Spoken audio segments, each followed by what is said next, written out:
저정치 인터뷰 더불어민주당 안민석 의원 나오셨습니다. 안민석 의원님 안녕하세요. 네, 감사합니다. 불러주셔서. 굉장히 바쁘시죠? 시간 내일 또 어디 가시나요? 중국에 어디 가십니까? 내일 저 연해주. 연해주. 네, 최재형 선생. 아니네요. 네, 연해주 독립운동의 네. 대부. 최재형 선생 관련된 좀 일을 조금 도와드리려고 그렇군요. 저는 목사님 한 분과 네. 연해주 블라디보스토크 네, 가시는 네, 거. 잘 다녀오시고요. 네. 감사합니다. 제가 간략히 소개를 좀 해드릴게요. 안민석 의원님 이제 교육학 박사시고요. 경기도 오산 4선 국회의원이시고 현재 이제 국회 문화체육관광위원회 위원장 네, 맡고 그렇습니다. 계시죠. 2014년부터 최순실 국정농단을 추적했고 지금도 기억에 선명합니다. 2016년 정유라 씨 2대 부정입학 사건 청문회에서 아주 큰 기여를 하신 청문회 스타 정치인. 아이고, 예, 부끄럽습니다. 체육계 미투 사건에 집중하는 청문회를 열어야 한다 이런 말씀을 하셨는데요. 보통 청문회는 이제 야당에서 여당을 향해서 열어달라 이렇게 요구를 하는 건데 지금 여당 중진이시고 상임위원장이신데 이 체육계 미투 관련해서 청문회를 왜 해야 되는지 좀 설명을 해주시죠. 지금 체육계 미투 심석희 선수가 1월 8일이죠. 3주가 넘었지 않습니까? 이제 그동안에 언론이 들끓고 네. 국민들의 이제 공분이 일으켰죠. 아주 하늘을 찌르듯 하고 이제 이런데 과연 이 분야를 다루고 있는 상임위원회 문화체육관광위원회는 하는 일이 아무 일도 하지 못해요. 아무리 지금 그 국회가 쉬는 기간이라 하지만 이거는 긴급 현안 질의라도 그렇죠. 해야 되는 것이거든요. 여당은 여당 나름대로 사정이 있어가지고 이 요구를 하지 않고 있고 또 야당은 야당대로 여기 대해서 침묵하고 그러다 보니까 참으로 참 한심하기도 하고 좀 화가 났어요. 네. 제가 이제 초선부터 사선까지 계속 문화체육, 교육 요 분야에서만 있었는데요. 2004년도에 충격적인 일이 있었죠.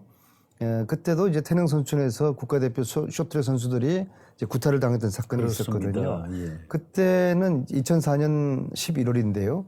그 사건이 알려지자마자 국회에서 여야가 합의를 해서 진상조사위원회를 구성을 해가지고 그 사건에 대한 전모를 국회에서 파헤치는 역할을 했어요. 15년 지난 후에 그거보다 더 큰 일이 생겼는데 네. 더 사회적인 충격이 큰 사건이 생겼는데도 국회는 아무 일도 하지 않고 있어요. 제가 볼 때는 17대 15년 전 국회보다 20대 국회가 지금 더 못하고 더 퇴행된 것 같아요. 그래서 제가 저라도 참 모양새는 안 좋죠. 이거는 여당 간사나 야당 간사가 위원장한테 하자고 하든지 그렇죠. 여야 간사 간에 합의해가지고 위원장한테 청문회 개최를 요구를 해야 되는데 이게 여야가 아무런 요구를 하지 않으니까 모양새는 안 좋지만은 이거 너무 부끄럽다 이거. 나중에도 역사에 남는 일인데 위원장이지만은 체면이 구겨지지만은 제가 청문회 하자고 제가 요구를 하게 된 거죠. 예, 좋습니다. 아무튼 궁금한 게요. 네. 지금 여당하고 야당에서 각각 무슨 사정이 있나요? 왜 청문회나 상임위원회에 대해서 열자는 목소리들이 없는 거죠? 야당은 야당대로 여기 대해서 좀 문제의식이 좀 부족한 것 같아요. 이제 국민적 공분을 따라가지 못하는 거죠. 왜 국민들이 여기 대해서 이렇게 분노할까? 네. 국회가 무엇을 해야 될까? 거기에 대한 문제의식이 부족한 것 같고요. 지금은 야당이 정상이라고 그러면은 사실 요구를 해야죠. 청문회 요구하면서 그렇습니다. 장관 퇴진하라. 그렇습니다. 그런 정도의 이게 예. 아주 급에 해당되는 그럼요. 큰 문제거든요. 이 화산이 지금 폭발을 했는데도 야당이 지금 침묵하고 있고 참 시쳇말로 제가 볼 때는 야당이 좀 정신 차려야 돼요. 예. 야당이 좀 더 잘해야 됩니다. 예. 그런데 이제 여당은 네. 여기에 대한 문제의식은 분명합니다. 이게 성폭력의 근본적인 문제를 해결하고 제대로 바꿔야 된다는 문제의식은 확실한데 예. 상임위를 열면은 자칫 이 손혜원 의혹으로 이 상임위가 그렇군요. 묻힐까봐 네, 변질될까 그런 봐. 사정이 있는 거예요. 그렇군요. 네, 그렇습니다. 네. 그래서 그래서 제가 이제 묘수를 생각이 된 거죠. 예, 그래서 이제 원내대표님께 그러면은 현안 질의 말고 네. 청문회를 하게 되면은 체육계 미투 사건 해결을 위한 청문회를 열게 되면은 그렇죠. 제목이 딱 붙으니까. 그럼요. 네. 전명규 부르고 대한체육회장 불러서 청문회를 하게 되면은 손혜원 건에 대해서는 질문을 할 수 없는 거죠. 그렇죠. 그리고 주제가 아니니까. 질문을 야당이 하더라도 네. 이것은 특정 주제를 가지고 하는 청문회이기 때문에 그렇죠. 그 주제에 관련된 발언은 허용하지 않으면 되는 것이거든요. 그렇군요. 그래서 청문회를 열게 되면은 국민적인 공문에 해당되는 국회로서의 최소한의 도리도 하게 되고 또 다른 이물질이 또 끼지 이제 않을 것 같거든요. 네. 그래서 어쨌거나 좀 조속한 시일 내에 청문회는 이루어졌으면 좋겠습니다. 자, 좀 근원적인 궁금증 같은 게 있습니다. 네. 이제 우리 국민들 이번에 깜짝 놀랐을 텐데요. 이 체육계에 이렇게 성폭력, 성희롱, 성추행 이런 사건이 이렇게 심각했던가라고 깜짝 놀랐을 것 같은데 이게 체육계가 왜 이런 겁니까? 저는 이거보다 더 심각할 거라고 보고요. 실질적으로 심석희라는 세계 랭킹 1위의 국가대표 선수의 폭로였기 때문에 사회적 파장이 큰 건데 국가대표 말고 많은 수만의 어린 여자 선수들이 네. 과연 지금 어떤 환경에 있을까? 그들이 지금 합숙소에 있는 경우도 많거든요. 네. 합숙소에서 절대적인 권력을 가지고 있는 지도자로부터 어떠한 지금 폭력도 네. 저항할 수 없는 그런 환경에 지금 놓여져 있거든요. 그러니까 저는 이제 구조적인 이제 문제라고 보는데요. 조금 설명을 해 주시죠. 어떤 구조적인 문제가 있는지. 그건 간단합니다.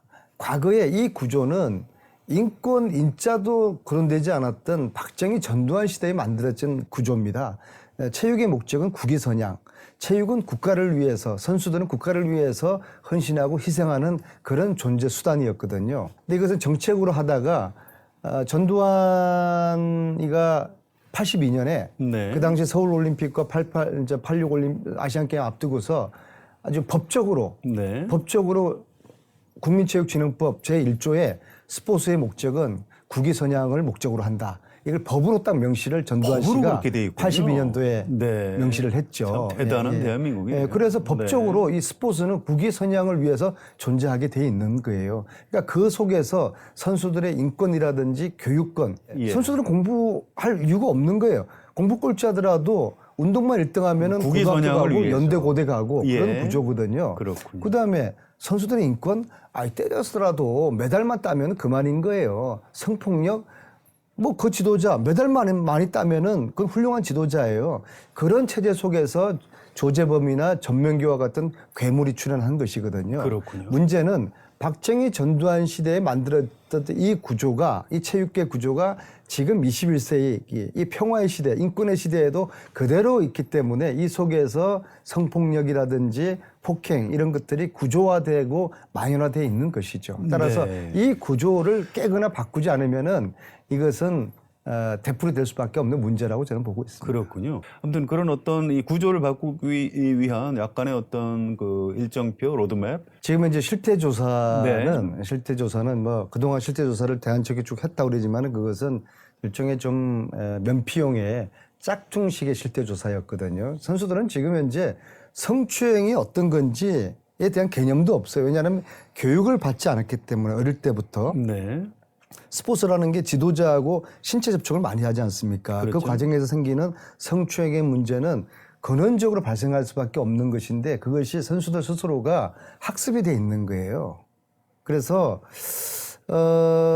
이제 실태 조사를 기존의 방법으로 하더라도 선수들 스스로가 이게 성추행을 자기가 당했는지 안 당했는지조차도 모르기 때문에 좀 제대로 된 실태 조사를 해야 되고 다행히도 국가인권위원회에서 이 실태 조사를 하기로 했기 때문에 네. 그 부분은 국가인권위의 조사에 맡기고요. 이번에 청문회를 하게 되면은 1차적으로 첫째, 지금 의혹이 일고 있는 전무조의 성폭행 관련 이 여러 가지 정황과 의혹들에 은폐 대한 이런 것들이 규명을 있죠. 국회에서 해야 되는 거죠. 아, 그렇군요. 여야 국회의원들 15명이 그래도 국회의원들이 나름대로 다 내공이 있는 분들이에요. 네. 15분이 준비해온 지리스를 가지고 전명규를 추궁하면은 새로운 진실들이 많이 나올 거라고 봅니다. 그리고 특히 전명규가 그렇게 지금까지 건재하고 있는 것은 삼성의 비호와 한 체대의 비호가 있었다고 보는 것이거든요. 네. 그러한 구조적인 비호까지도 국회가 사실 언론이 아직까지는 이걸 캐내지 못했는데 언론은 잘 모릅니다. 그 네, 부분에 이제 국회가 대해서. 이것을 그렇습니다. 예. 따지고 추궁하고 진실을 밝혀내고요. 그 다음에 이게 빙상의 문제뿐만 아니라 네.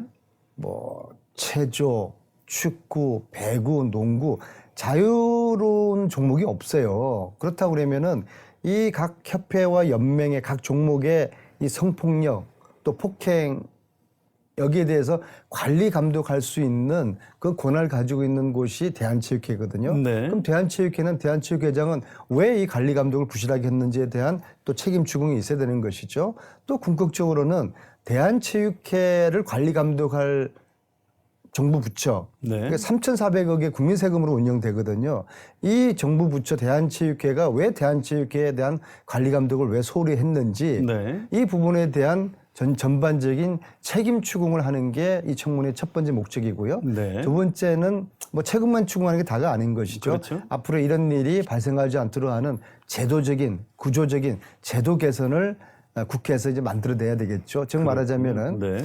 인적 쇄신 책임자 처벌을 통한 인적 쇄신과 더불어서 제도 개선을 이 부분은 이제 국회에서 청문회를 통해 가지고 한번 제대로 따져보자는 것이 저의 생각입니다. 그렇군요. 제가 볼 때는요. 네. 여러 가지 지금 뭐 설랑설레하고 많은 이야기들이 오지만요. 이 문제의 원인과 처방은 간단합니다. 국가가요. 네. 문화체육부가 이 스포츠의 가치를 메달이 아니라 네. 앞으로 스포츠의 가치는 메달보다는 국민 건강을 우선합니다. 네. 이 입장을 분명히 표명하면서요. 따라서 전두환이가 만든 1982년에 만든 국민체육진흥법 제1조 스포츠는 국위 선양을 우선적으로 한다. 이 국위 선양을 삭제하겠습니다. 라고 문체부가 이게 선언만 되면은 절반은 끝난 거라고 봅니다. 내 건강에 대한 책임을 해주는 그런 스포츠를 만들어다오.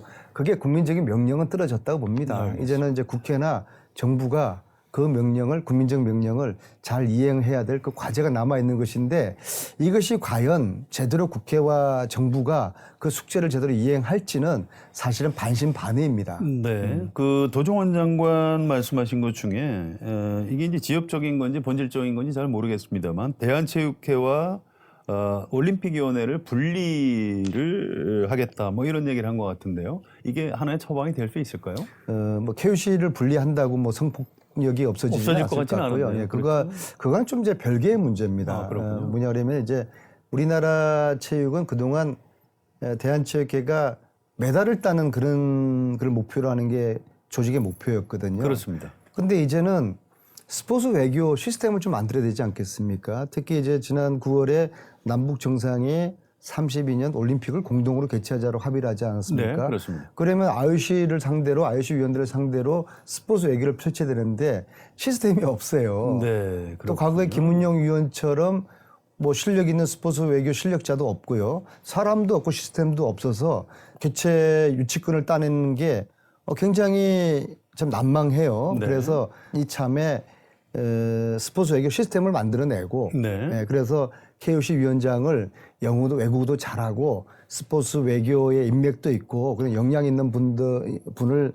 내세워서 KOC 위원들도 국제 스포츠계에 인맥이 있는 분들이 꽤 있어요. 그런 분들을 한꺼번에 모아서 풀을 만들어서 스포츠 외교가 시스템으로 이루어지도록 하는 것이고 그다음에 두 번째는 이제 스포츠 외교를 담당하는 KOC하고 대한체육회가 분리되게 되면은 네. 아마 이제 대한체육회에서는 이제 선진국처럼 스포츠 클럽을 만들어서 국민 건강. 그렇죠. 네. 예, 스포츠 클럽 속에서 국민 누구나 즐길 수 있도록 하고 제가 생각할 때는 2032년 남북올림픽 공동 개최를 전제로 한다고 그러면은 그 전까지 시스템을 선진화해서 네. 스포츠 클럽을 기반으로 하는 한국 체육 시스템을 만들어서 그런 클럽에 기반해서 엘리트 체육이 육성이 돼서 그래서 32년도 남북 공동올림픽에서는 역대 어느 올림픽보다도 더 많은 메달을 딸 수 있도록 하는 네. 이제 그러한 우리가 비전을 가지고 네. 이 판을 한번 변화시켜져 보자고 하는 것이고 근데 정부가 그렇게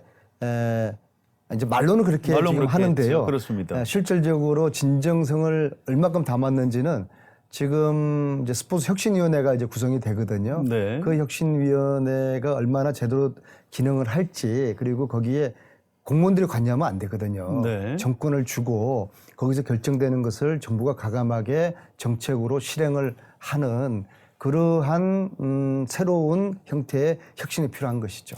이 문제에서 뭐 일시적으로 이렇게 보도하다가 흐지부지 될 일이 아닌 것 같고요. 이 기회에 아주 근본적이고 구조적인 변화까지 꼭 이끌어내야 된다. 이런 예, 스포츠부 기자들도 역시 기존의 엘리트 체육 시스템하고 공존하는 그런 관계거든요. 그렇죠. 이분들 입장에서는 엘리트 체육의 어떤 같은 기득권을 형성하고 있는 그런 공생관계라고 저는 보거든요. 네. 그래서 이미 이제 반격이 시작되고 있어요. 이러다가 내년 동경올림픽에서 메달 찍겠다 하면 어떠냐. 메달이 없어진다. 그렇죠. 네, 그런데 이렇게 체제를 바꾸는 것은 더 많은 메달을 따게 하는 선순환 구조를 만들어서 예. 지금은 어릴 때부터 선수들만 있는 것이거든요. 네. 기반이 없어요. 없죠. 기반이 예. 없습니다. 기반을 넓게 해서 그렇게 해서 이제 더 많은 엘리트 선수들이 나오게 해서 요즘은 이제 운동 안 시킵니다. 부모들이. 이 힘든 운동을 네. 코치한테 욕 듣고 매 맞으면서 하는 이 운동을 안 시킵니다. 이게 이제 엘리트 체육이 고사하게 된 위기에 있는 것이에요. 그래서 저수지에 물을 넉넉하게 담아내야 됩니다. 네. 그죠? 예, 그렇게 해서 그 속에서 그럼 더 많은 메달이 나올 수 있는 것이거든요. 장기적으로 시간이 예, 좀 예, 걸리더라도 그런 그런 것이죠. 예, 것이죠. 최근에 이제 민주당 의원 두 분이 약간 뭐 좀 시끌시끌합니다. 서영교 의원 사건이 있고 법원에 뭐 민원 청탁을 했다 뭐 이런 게 있는데 안민석 의원님은 지역구 의원이신데 뭐 평소에 그런 민원 청탁 같은 거 안 하십니까? 어떤 원칙 가지고 계신가요? 전제가 있는 것이죠. 억울한 민원은 지역구까지 쫓아가서라도 네. 해결한다는 것인데 그러나 가진 자들이 더 많이 가지려고 빼겠고 힘 있는 사람들이 더 많은 권한을 가지려고 저한테 부탁하는 민원은 그건 안 되는 저는 거고요. 그래도 초선 한 재선까지는 네. 그 자리에서 단박에 이런 건 나한테 말하지 마라.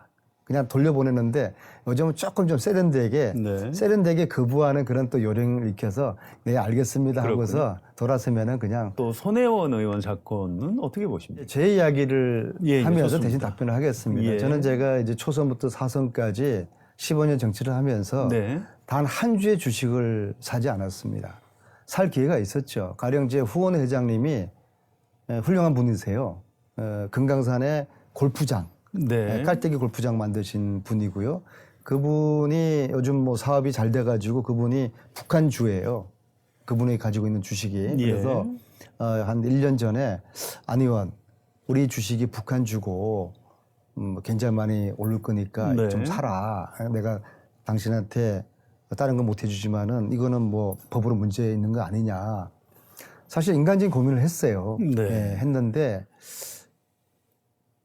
내가 국회의원을 하는 동안에는 이런 짓을 하면 안 되겠더라고요. 네. 내가 주식 한 주라도 사서 뭐 돈을 벌려고 조금이라도 생각하는 것은 제 스스로가 용납되지 않더라고요. 그래서 네. 그 주식을 안 샀고요. 알겠습니다. 땅 한 평 산 적이 없고 주식 한 주 산 적이 없습니다. 앞으로도 제가 정치하는 동안에는 네. 어떤 이유든지 어떤 핑계와 명분이라든지 그렇게 하지 않으려고 합니다. 이것으로 제 대답을 대신하겠습니다. 자, 전국이 지금 꽉 막혀 있습니다. 자유한국당에서 뭐 정관이 상임위원 인사 문제를 갖고 그러는데 사실은 꼭 그거 아니래도 올 한 해 과연 문재인 정부하고 더불어민주당에서 추진하는 입법을 자유한국당이 얼마나 협조할지 이 부분에 대해서 좀 약간 의구심이 있어요. 자, 이 국회 집권 여당이 이거 어떻게 풀어나가야 될까요? 세순재산 몰수특별법이나 공수처 뭐 이 두 개 법은 네. 20대 국회에서 반드시 해결돼야 될 법인데 네, 어떻게 하죠? 해야 될 걸 하지 않으니까 예. 어떻게 하겠냐 뭐 안 하니까 국민들에게 욕만 바가지로 먹는 수밖에 없는 그렇군요. 것이죠. 네. 그리고 이제 저희 여당 쪽에서는 뭐 좀 정치력을 발휘해가지고 그럼 이 야당을 잘 끌어들이면 되지 않겠냐고 하는데 이 기회를 빌어서 나경원 원내대표님 네. 어떤 정치 형태를 좀 바꿔야 돼요. 좀 주고받는 그런 이제 통큰 정치력을 발휘를 해야지 나경원 원내대표도 더 큰 정치인으로서 점핑을 할 수가 있는 것이거든요. 친구로서, 네. 동료로서 좋습니다. 나경원 의원님의 더 큰 정치인으로서 성공을 위해서 원내대표 하는 동안에 정치 스타일을 바꿔라. 좀 통큰 정치를 하시라. 예. 그런 좀 제가 당부를 드리고 싶네요. 자, 조금 시간이 있기는 합니다만 총선 앞으로 한 1년 몇 개월 남았는데요. 어떻게 전망하십니까? 민주당이 일당할 수 있을까요? 저는 좀 쉽지 않을 것 같고요. 왜 그렇게 보십니까? 먹고 살기 힘든 이 분위기에서 이것을 해결하지 못하고 내년에도 먹고 사는 문제 때문에 백성들이 아우성 치는 분위기에서 선거를 치르면은요 굉장히 어려울 거라 봅니다. 근데 단 좀 국민들의 원성이 좀 잦아들고 뭔가 좀 더 미래에 대한 희망을 국민들이 갖는다고 하면은 네. 저희들이 일단까지 갈 수가 있겠지만은 그래서 앞으로 1년 남은 기간이 굉장히 이제 중요하다고 저는 보고 있습니다. 알겠습니다. 자, 좀 더 뒤에 일이긴 합니다만 다음 대선에서 정권 또 잡을 자신 있으십니까? 저는 이 대목에서 한국당의 한교안의 존재를 좀 저희들이 주목할 필요가 있어요. 왜 그렇습니까? 만약에 한교안 전 국무총리가 한국당 새 대표 되면은 네. 이거는 반동의 시대가 되는 거거든요. 네. 왜냐하면은 그런 면이 있죠. 예, 박근혜 대통령 하에서 국무총리를 했던 예. 사실 국정농단으로부터 어떤 식으로부터 책임으로 자유로울 수 없는 그 한교안이라는 분이 야당의 제1야당의 대표가 된다는 이야기는 예. 이것은 반동의 시대가 된다는 것인데 네. 그 반동의 시대를 만든 1차적인 책임은 저는 저희들한테 있다고 봐요. 집권 여당에 있다. 막는 방법은 네, 어떻게 막아요? 저희들이 잘해야 됩니다. 그래서 이 국민들의 먹고 사는 문제를 네. 해결하는 이 어떤 올인하는 것이 네. 1차적인 저희들이 지금 해야 될 일이라고 봅니다. 알겠습니다. 자, 문재인 정부의 이제 국정 지지도가 굉장히 높았다가 또 낮아졌다 뭐 이러고 있는데요. 지금 해가 바뀌었습니다. 수도권 지역구 국회의원이시고 실제 바닥에서 문재인 정부에 대한 민심은 어떻습니까? 안 좋죠. 네, 아주 안 좋고요. 뭐 정치의 존재 의미가 뭐 여러 가지가 있겠지만은 뭐니 하더라도 국민들을 잘 먹고 잘 살게 하는 것이거든요. 그것은 네. 어쨌거나 과거에 누적된 경제 구조적인 문제도 있고 또 어떤 뭐 국민들로부터 공감받지 못하는 우리 정부의 정책 탓도 있겠지만은 어쨌거나 국민들이 못 살겠다고 아우성치는 것이거든요. 이 상태에서는 여당이 지지율이 좋을 수가 없는 그렇군요. 것이죠. 그래서 네. 뭐 제 지역구 오산도 예외가 아니고요. 뭐 그런가요? 바닥 민심이 아주 안 좋죠. 네. 걱정될 수준이고요. 네. 그래서 저는 뭐 우리 동료들 이렇게 만나서 그래도 뭐 제가 부족하지만 저한테 어떻게 해서 사선까지 됐냐라고 이렇게 이야기하면은 할 수 없다. 이제는 각계격파다. 자, 안민석 의원님 아까 말씀을 하셨는데 어떻게 수도권에서 4선까지 하셨을 거란 궁금증에 대해서 혹시 비법, 비방이 있냐라고 물어보면 뭐라고 답변하십니까? 제가 초선 되자마자요. 2004년 9월이었던 걸로 기억되는데요. 네. 동교동에 김대중 대통령님을 찾아가서 인사를 드렸어요. 당시에 우리 이제 탄도리 초선 의원들 몇 명들이 가지고 이제 인사를 드렸는데요. 그때 김대중 대통령이 하셨던 말씀이 있습니다. 정치꾼과 정치인이 두 선택을 당신들이 해야 된다. 다음 선거를 바라보면서 정치하는 사람들은 정치꾼이고 다음 세대들을 위한 정치를 하는 사람은 정치인이다. 선택을 해라. 예. 저는 그 말을 굉장히 감명 있게 들어서 그렇군요. 나는 정치인의 길을 가겠다. 예. 권력이라는 거는 표라는 거는 집착할수록 멀어지는 것 같아요. 네, 역설적인. 예, 초선 때부터 네. 나 다음에 재선 안 돼도 좋아. 내가 뭐 초선 된 것만 하더라도 가문의 영광이고 네. 예, 감사한 일인데 내가 내 소신에 입각해가지고 그냥 정치할 거야. 골프 이제 더 이상 안 쳐. 네. 노골프 선언. 내 정치하는 동안에 골프 안 친다는 노골프 선언을 제가 공개적으로 했어요. 그래서 조선일보에서 한동안 제 뒤를 쫓아다니고 그랬거든요. 골프 몰래 치는 걸리기만 걸려라. 근데 15년 동안 한 번도 안 쳤습니다. 네. 간단한 거예요. 그렇군요. 그래서 그냥 내 소신대로 뭐 사람의 실력이라는 게 뭐 국회의원 됐으면 무슨 큰 차이가 있겠습니까? 오로지 소신껏 정치를 하느냐 눈치 보는 정치를 하느냐 그런 차이 같아요. 그래서 재선 안 돼도 좋아. 내 소신껏 할 거야 하니까 훌륭한 위대한 오산 시민들이 재선을 시켜줬고요. 재선 때도 야 재선을 내가 오산 시민들 시켜줬으니까 얼마나 감사한 일이야 하면서 조선 때도 재선 때도 제가 원하는 일 제가 막 하고 원하는 이야기 막 했어요. 뭐 강우병 그 촛불 시위 때도 제가 앞장서 가지고 국민들과 함께 30일 내내 제가 광화문에서 살았습니다. 뭐 3선 안 되면 어떻습니까? 네. 재선만 된 것만 하더라도 황송한 일인데 예. 그렇게 재선하다 보니까 3선이 됐고 그 사이에 어느덧 4선이 됐고요. 네. 최순실을 제가 추적할 때도 저는 뭐 제가 당을 위해서 그거 한 거 아니거든요. 이거는 제 눈앞에 보이는 이 불의를. 이 불의와 맞서야 된다. 그렇습니다. 이 예, 불의를 예, 쫓아서 예. 진실을 국민들에게 밝혀야 된다. 오로지 그 생각밖에 없었습니다. 그런 사이에 최순실이가 저를 감옥에 가두려고 2번을 뒷조사를 하고 2번을 시도를 했단 말입니다. 그래서 제 네. 주위에 몇 분들이 저 대신해가지고 감옥을 가는 그런 또 아주 죄송스러운 일도 있었어요. 그래, 나를 죽여봐라. 나를 감옥 보내라. 내가 이 불의는 내가 도저히 내가 자시할 수가 없다.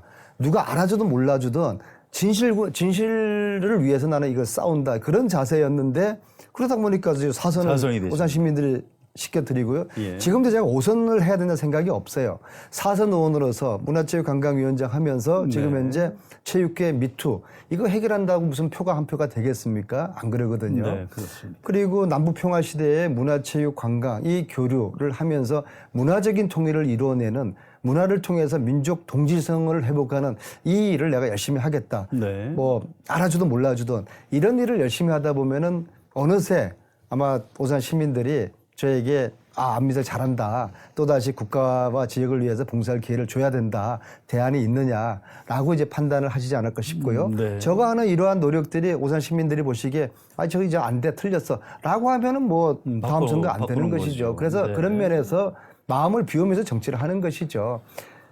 표를 쫓는 정치인은 표를 달아나게 하는 어리석은 짓을 하는 것이고요. 예.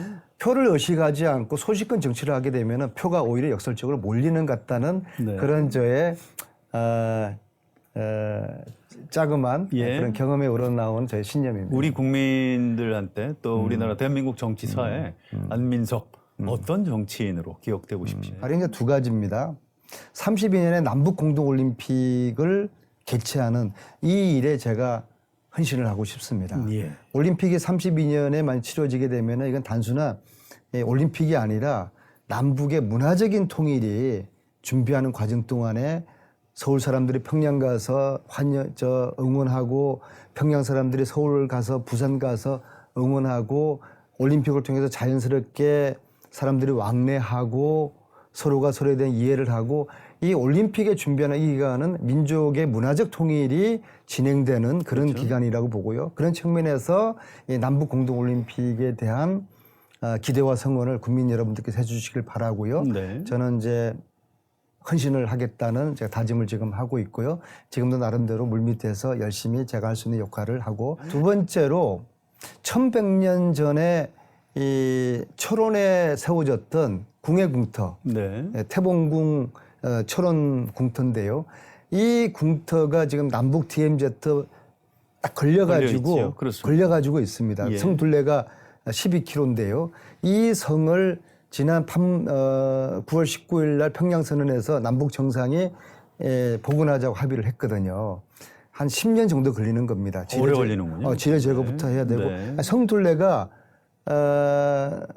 한양 도성의 3분의 1입니다. 굉장히 큰 성입니다. 그래서 이 성을 남북이 함께 발굴하고 복원을 해내는 이 10년짜리 프로젝트 아마 이것을 올림픽 개최되는 32년에 준공을 딱 맞춘다고 하면은 올림픽 개최와 22년부터 해야 되겠네요, 준비를. 지금부터 이제 하게 되면은 네. 뭐 10년에서 한 15년 잡거든요. 15년 예, 그래서 한 32년까지 마무리를 해서 네. 태봉궁 철원도성 복원과 32년에 남북 올림픽이 이루어진다 그러면 이 2개를 통해서 저는 남북의 문화적 통일이 거의 완성 단계에 이르질 거라고 봅니다. 네, 그렇군요. 그러면 34년에는 삼삼하게 통일을 해 나가는 것이죠. 네, 그러한 정치인의 꿈을 가지고 있습니다. 네, 원대한 꿈을 네. 가지고 계시고 즐겁습니다. 네, 꼭 이루셨으면 좋겠습니다. 정치인으로서 내가 해야 될 아젠다를 가지고 있고 이 아젠다가 그렇습니다. 예. 남북 정상이 만들어줬다는 아젠다를 저의 아젠다로 지금 가지고 있다는 것은 예. 정치인으로서 대단히 감사하고 행복한 일이죠.